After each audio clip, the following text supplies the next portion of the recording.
About 2005 years ago, big kingdoms developed in the Ganga Valley. Each had a well-defined territory and government. Some of these kingdoms later grew into powerful empires.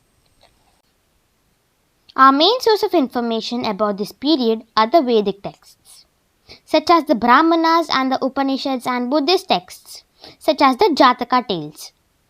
They refer to the Janapadas and the Mahajanapadas which existed in this period. The small tribes of the earlier period gave way to larger kingdoms. These territories came to be called the Janapadas. The larger and more powerful Janapadas were called as the Mahajanapadas. There were 16 Mahajanapadas in the Ganga Valley in the 16th century before Common Era. They were named after the ruling or the most important tribe in the area. Each Mahajanapada had huge capital which was generally fortified. The Mahajanapadas were of two types, republics and the monarchies. A republican Mahajanapada was ruled by a group elected by the common people. There was no king. Decisions were taken by a majority vote. The Shakyas and the Lichavis were the very important republics. The monarchical Mahajanapadas were ruled by the kings. The king was very powerful. He had a large army and many sources of revenue. Magadha, Vatsa, Avanti and Koshala were the greatest of these kingdoms. Large armies required more money. Therefore, kings began to collect taxes on a regular basis.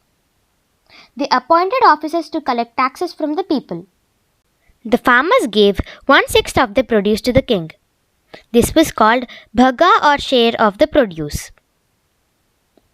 Craftsmen such as carpenters, potters, weavers paid taxes either in cash or in kind of by offering free service to the king. There were also taxes on buying and selling of goods. Trade got a boost during this period due to the introduction of money. Inland trade was quick. Goods were sent far and wide. Bimbisara, the king of Magadha, built roads and bridges throughout his empire. This encouraged the trade. Sometimes artisans and craftsmen came together to work as a group. These places developed into towns. Ujjayini, Vaishali, Ayodhya, Kaushambi, Tamralipti and Champa were some important towns of this period. The people were grouped into Varnas. There were 4 Varnas: Brahmins, Kshatriyas, Vaishyas and Shudras.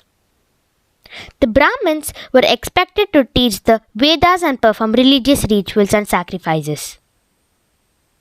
The Kshatriyas were warriors and fought wars. The Vaishyas were involved in trade and agriculture. The Shudras had to serve the other 3 groups. Magadha was a monarchy ruled by a king. During this period, it was the most powerful Mahajanapada. Elephants were used in the army. Magadha had large deposits of iron ore. Iron was used to make the agriculture implements, tools and weapons of war. Magadha was protected by nature. Magadha was ruled by a very powerful king such as the Bimbisara, Ajatashatru and Mahapadmananda. The Vajis were a confederacy of many clans of whom the Lichavis were the most powerful. The capital was Vaishali in present-day Bihar. The Lichavi Republic remained independent for a long time. Finally, Ajatashatru conquered his Mahajanapada. Thank you everyone. Please subscribe to Siri Vennela Potluri YouTube channel.